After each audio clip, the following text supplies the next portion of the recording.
Hi all, എല്ലാവർക്കും നമസ്കാരം. ഈ വീഡിയോ ഞാൻ ചെയ്യുന്നത് FCNR ഡെപ്പോസിറ്റുകൾ എന്താണ് എന്നതിനെക്കുറിച്ചാണ്. അതായത് foreign currency non repatriable deposits. അവ എന്താണ്, എന്തൊക്കെയാണ് അവയുടെ പ്രത്യേകതകൾ, ആർക്കൊക്കെയാണ് ഈ അക്കൗണ്ട് ഓപ്പൺ ചെയ്യാൻ കഴിയുന്നത്, അതുപോലെ തന്നെ ഇതിൻ്റെ ട്രേഡിംഗ് അല്ലെങ്കിൽ ഇൻവെസ്റ്റ്മെൻറ്റ് വശങ്ങൾ, അതിൽ നിന്ന് എങ്ങനെ നമുക്ക് നേട്ടം ഉണ്ടാക്കാം തുടങ്ങിയ കാര്യങ്ങളാണ് ഈ വീഡിയോയിലൂടെ പറയുന്നത്. So stay tuned and watch this video. First of all, എന്താണ് FCNR? സാധാരണഗതിയിൽ നമ്മളൊരു ബാങ്ക് അക്കൗണ്ട് തുടങ്ങിയിട്ടുണ്ടെങ്കിൽ, അതായത് ഒരു സാധാ SB അക്കൗണ്ടോ അല്ലെങ്കിൽ ഒരു ഫിക്സഡ് ഡെപ്പോസിറ്റ് അക്കൗണ്ടോ NRO അക്കൗണ്ടുകളോ ഏതായെങ്കിലും നമ്മളതിൽ പണം നിക്ഷേപിക്കുന്നത് രൂപയായിട്ടാണ്. അതായത് 5000 രൂപ, 10000 രൂപ അല്ലെങ്കിൽ 1,00,000 രൂപ. അതുപോലെ നമ്മൾ പുറത്തുനിന്ന് അയക്കുന്ന പണമാണെങ്കിൽ ഇപ്പം $100 അയച്ചെങ്കിൽ അത് നമ്മുടെ അക്കൗണ്ടിലേക്ക് ക്രെഡിറ്റ് ആവുന്നത് അതിനെ കൺവേർട്ട് ചെയ്ത് ഇന്ത്യൻ റുപ്പീസിലോട്ട് മാറ്റിയിട്ടായിരിക്കും. എന്നാൽ FCNR അക്കൗണ്ടുകൾ, അതായത് ഫോറിൻ കറൻസി നോൺ റീപാട്രിയബിൾ അക്കൗണ്ടുകളിൽ റുപ്പീസിന് പകരം ഏതെങ്കിലും ഫോറിൻ കറൻസിയിലായിരിക്കും നിക്ഷേപം നടത്തുക. അതായത് US ഡോളറിലുള്ള ഡെപ്പോസിറ്റുകൾ അല്ലെങ്കിൽ പൗണ്ടിൽ, അതുപോലെ യൂറോയിൽ തുടങ്ങിയ ഫോറിൻ കറൻസികളിലായിരിക്കും ഈ FCNR ഡെപ്പോസിറ്റ് അക്കൗണ്ടുകൾ ഓപ്പൺ ചെയ്യുക. ഇന്ത്യയിലെ ഒട്ടുമിക്ക കൊമേഴ്സ്യൽ ബാങ്കുകളും FCNR അക്കൗണ്ടുകൾ ഓപ്പൺ ചെയ്യാൻ അനുവദിക്കുന്നുണ്ട്. ചില നിബന്ധനകളോട് കൂടിയിട്ടാണ് ഇത്. എന്തൊക്കെയാണ് ഇവ എന്ന് നോക്കാം. FCNR ഡെപ്പോസിറ്റുകൾ ഓപ്പൺ ചെയ്യുന്നതിന് ഉള്ള കോമൺ ആയിട്ടുള്ള നിബന്ധനകൾ ഈ പറയുന്നവയ്ക്കാണ്. ഒന്നാമത്തെ കാര്യം, ഈ നിക്ഷേപങ്ങൾ FD ആയിരിക്കും. അതായത് ഒരു ഫിക്സഡ് ഡെപ്പോസിറ്റ് ആയിട്ടായിരിക്കും നമ്മൾ ഓപ്പൺ ചെയ്യുക. അല്ലാതെ നമ്മളൊരു സേവിങ്സ് അക്കൗണ്ട് പോലെ ഏത് സമയം ഇടുകയും അതിൽ നിന്ന് പിൻവലിക്കുകയും ചെയ്യുന്ന ആ ഒരു രീതി ആയിരിക്കില്ല. പകരം ഫിക്സഡ് ഡെപ്പോസിറ്റ് FD ഇടുന്ന പോലെ തന്നെയായിരിക്കും FCNR ഡെപ്പോസിറ്റുകൾ ഇടുക. രണ്ടാമത്തെ കാര്യം, ഈ അക്കൗണ്ട് ഓപ്പൺ ചെയ്യാനായിട്ട് NRI അല്ലെങ്കിൽ PIO, person of Indian origin, അവർക്ക് മാത്രമേ കഴിയുള്ളൂ. സാധാരണ ഓർഡിനറി റെസിഡൻറ്റ് ഇന്ത്യൻസിന് ഇതിന് കഴിയുകയില്ല. പിന്നെ ഈ ഡെപ്പോസിറ്റിൻ്റെ മിനിമം കാലാവധി 1 വർഷവും മാക്സിമം കാലാവധി 5 വർഷവുമാണ്. 1 വർഷത്തിൽ താഴെ ഡെപ്പോസിറ്റ് ചെയ്തിട്ടുണ്ടെങ്കിൽ യാതൊരുവിധ പലിശയും ലഭിക്കുന്നതല്ല. നാലാമത്തെ കാര്യം, ഈ അക്കൗണ്ട് ഓപ്പൺ ചെയ്യാനായിട്ട് വിദേശത്ത് നിന്ന് വരുന്ന ഫണ്ടുകൾ മാത്രമേ ഉപയോഗിക്കാൻ പറ്റുള്ളൂ. അതായത് വെളിയിൽ നിന്ന് അയക്കുന്ന ഫണ്ടുകൾ, NRIs വെളിയിൽ നിന്ന് അവരുടെ ഇന്ത്യൻ ബാങ്ക് അക്കൗണ്ടിലേക്ക് അയക്കുന്ന ഫണ്ടുകൾ, അത് ഏത് കറൻസിയിലായാലും USD അല്ലെങ്കിൽ പൗണ്ട്, യൂറോ തുടങ്ങിയ കറൻസികളിലാണെങ്കിൽ അവയെ ഒരു FCNR ഡെപ്പോസിറ്റായിട്ട് മാറ്റാനായിട്ട് കഴിയുന്നതാണ്.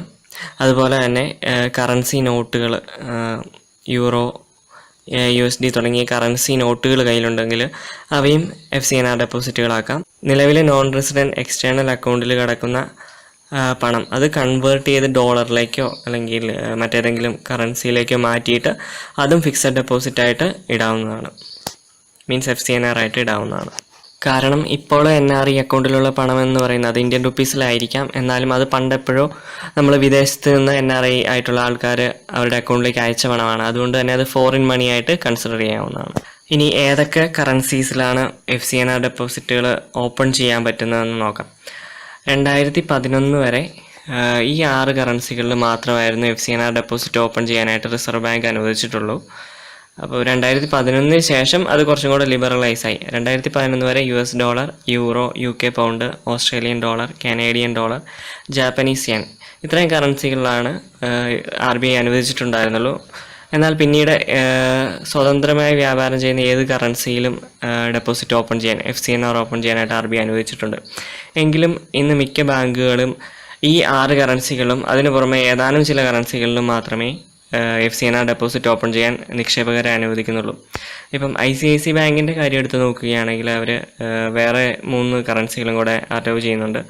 അതെന്ന് പറയുന്നത് CHF അഥവാ സ്വിറ്റ്സർലാൻഡിലെ കറൻസിയാണത്. അതുപോലെ സിംഗപ്പൂർ ഡോളർ, അതുപോലെ ഹോങ്കോങ് ഡോളർ, ഈ 3 കറൻസികളിലും കൂടെ അക്സെപ്റ്റ് ചെയ്യുന്നുണ്ട്. എന്നാൽ SBIയുടെ കാര്യം എടുത്ത് നോക്കുകയാണെങ്കിൽ അവർ നേരത്തെ പറഞ്ഞ 6 കറൻസി അല്ലാതെ മറ്റൊന്നും അക്സെപ്റ്റ് ചെയ്യുന്നില്ല. അതായത് RBI മാറ്റം വരുത്തിയെങ്കിലും അവരിതുവരെയും മറ്റ് കറൻസികളിലെ ഡെപ്പോസിറ്റ് സ്വീകരിക്കാൻ തുടങ്ങിയിട്ടില്ല എന്നാണ് അവരുടെ വെബ്സൈറ്റിൽ നിന്ന് നമുക്ക് മനസ്സിലാവുന്നത്. അതുപോലെ മറ്റ് ഓരോ ഇൻഡിവിജ്വൽ ബാങ്കുകളുടെ കാര്യം, ആ ബാങ്കുകളുടെ ഡീറ്റെയിൽസ് നോക്കി വേണം നമ്മൾ ഏതൊക്കെ കറൻസികൾ അവർ അക്സെപ്റ്റ് ചെയ്യുന്നുണ്ടോ എന്ന് മനസ്സിലാക്കാൻ. ഇനി ഇവിടെ നോക്കിയിട്ടുണ്ടെങ്കിൽ നമുക്ക് മറ്റൊരു കാര്യം മനസ്സിലാവുന്നത്, ഈ ഡെപ്പോസിറ്റുകൾക്ക് ബാങ്ക് നൽകുന്ന റേറ്റും കൂടെ ഈ കോളത്തിൽ മെൻഷൻ ചെയ്തിട്ടുണ്ട്. അപ്പോൾ ഇതിൽ നോക്കുമ്പോൾ നമുക്കൊരു പക്ഷേ സംശയം തോന്നിയേക്കാം. 1 വർഷത്തേക്കുള്ള ഡെപ്പോസിറ്റ് റേറ്റ് എന്ന് പറയുന്നത് 3.4 US ഡോളറിൻ്റെ. പക്ഷേ നാട്ടിൽ നമ്മൾ സാധാരണ ഡെപ്പോസിറ്റ് ഇട്ട് കഴിയുമ്പം അതിലൊരു 6.5-7% മിനിമം ലഭിക്കും. അപ്പോൾ പിന്നെ എന്തിനും നമ്മൾ ഈ US$ ആയിട്ട് നമ്മുടെ ഡെപ്പോസിറ്റുകൾ ഓപ്പൺ ചെയ്യണം? അങ്ങനെ ഒരു ചിന്ത സ്വാഭാവികമായിട്ടും എല്ലാവരും വരും. അപ്പം ഈ ഒരു അവസരത്തിലാണ് നമുക്ക് രൂപയുടെ മൂല്യം ഇടിയുന്നതിൻ്റെ ഗുണം ലഭിക്കുക. അതായത് ഒരു വർഷം മുന്നേ, അതായത് സെപ്റ്റംബർ 2017 രൂപയ്ക്ക് ഏകദേശം 65 രൂപയോളമാണ് ഉണ്ടായിരുന്നത്, 65 രൂപയിൽ താഴെ മാത്രം. എന്നാൽ ഇന്നാകട്ടെ ഏകദേശം 72 രൂപയിലേക്ക് രൂപ എത്തിയിരിക്കുകയാണ്. അതായത് ഒരു $US$ കൊടുത്തിട്ടുണ്ട്, ഇന്ന് 72 രൂപ കിട്ടും. ഇവിടെ ഈ രൂപയുടെ മൂല്യമിടിവാണ് നമ്മൾ മുതലാക്കാൻ പോകുന്നത്. ഒരു ഉദാഹരണ സഹിതം അത് വ്യക്തമാക്കാം.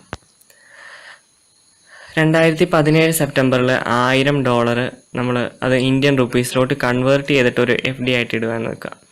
അപ്പം 65,000 രൂപ, 65 രൂപ വെച്ച് $1000 എന്ന് പറഞ്ഞാൽ 65,000 രൂപ. ഒരു ഏകദേശം 7% കൂട്ടിയാൽ നമുക്ക് ഏകദേശം 4,550 രൂപ പലിശ ലഭിക്കും. അങ്ങനെ മൊത്തം 69,550 രൂപ ഒരു വർഷത്തിന് ശേഷം നമുക്ക് കയ്യിൽ ലഭിക്കുന്നതാണ്. ഇനി അതേ $1000 FCNR ആയിട്ട്, അതായത് US$ ആയിട്ട് തന്നെ കീപ്പ് ചെയ്യുകയെന്ന് വെക്കുക. അതിന് 3% പലിശ ലഭിച്ചാൽ $130 ഉണ്ടാവും.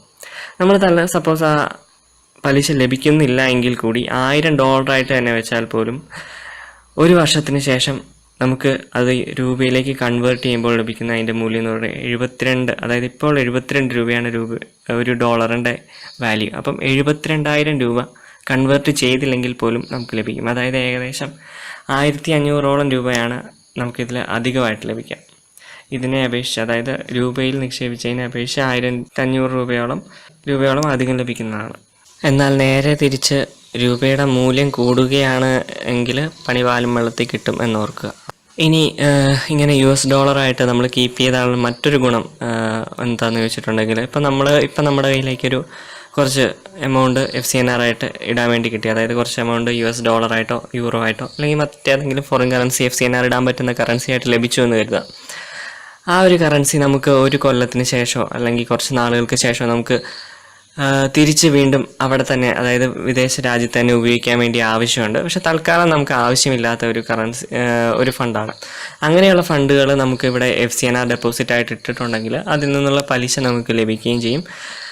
അതേസമയം നമുക്ക് ആദ്യം ഇന്ത്യൻ റുപ്പീസിലോട്ട് കൺവേർട്ട് ചെയ്യുകയും പിന്നീട് വീണ്ടും തിരിച്ച് ഫോറിൻ കറൻസി ആക്കി മാറ്റി, അങ്ങനെ 2 തവണ കൺവേർഷൻ ചെയ്യേണ്ട ഒരു ചാർജസും അതുപോലെ ബ്രോക്കർ മാർജിൻ തുടങ്ങിയ കാര്യങ്ങൾ ഒഴിവായി കിട്ടുകയും ചെയ്യും. അങ്ങനെ ഒരു മെച്ചവും ഈ ഒരു ഡെപ്പോസിറ്റ് നടത്തുന്നതിലൂടെ ലഭിക്കുന്നതാണ്. So thank you friends, thanks for watching this video. എന്തെങ്കിലും സംശയം ഉണ്ടെങ്കിൽ കമൻസിൽ രേഖപ്പെടുത്തുക, അതുപോലെ നിങ്ങളുടെ അഭിപ്രായങ്ങൾ രേഖപ്പെടുത്തുക. എൻ്റെ ചാനൽ സബ്സ്ക്രൈബ് ചെയ്യുക. ഈ വീഡിയോ ഇഷ്ടപ്പെട്ടെങ്കിൽ ലൈക്ക് ചെയ്യുകയും ഷെയർ ചെയ്യുകയും ചെയ്യുക. So thank you one and all. എല്ലാവരും എൻ്റെ NRE NRO ഡെപ്പോസിറ്റുകൾ അല്ലെങ്കിൽ സേവിങ്സ് അക്കൗണ്ടുകൾ എന്താണെന്നുള്ള വീഡിയോ കണ്ടിരിക്കും. നിങ്ങൾ ആ വീഡിയോ ഇതുവരെയും കണ്ടിട്ടില്ലെങ്കിൽ ആ വീഡിയോ കാണാനായിട്ട് ഞാൻ റെക്കമെൻഡ് ചെയ്യുകയാണ്. അതേപോലെ തന്നെ ആ വീഡിയോയുടെ ലിങ്ക് ഈ വീഡിയോയുടെ ഡിസ്ക്രിപ്ഷനിൽ കൊടുക്കുന്നുണ്ട്. അതിൻ്റെ കൂടെ തന്നെ എൻ്റെ മറ്റ് ചില പ്രധാനപ്പെട്ട വീഡിയോസിൻ്റെ ലിങ്കും ഞാൻ കൊടുക്കുന്നുണ്ട്, അത് കാണുക.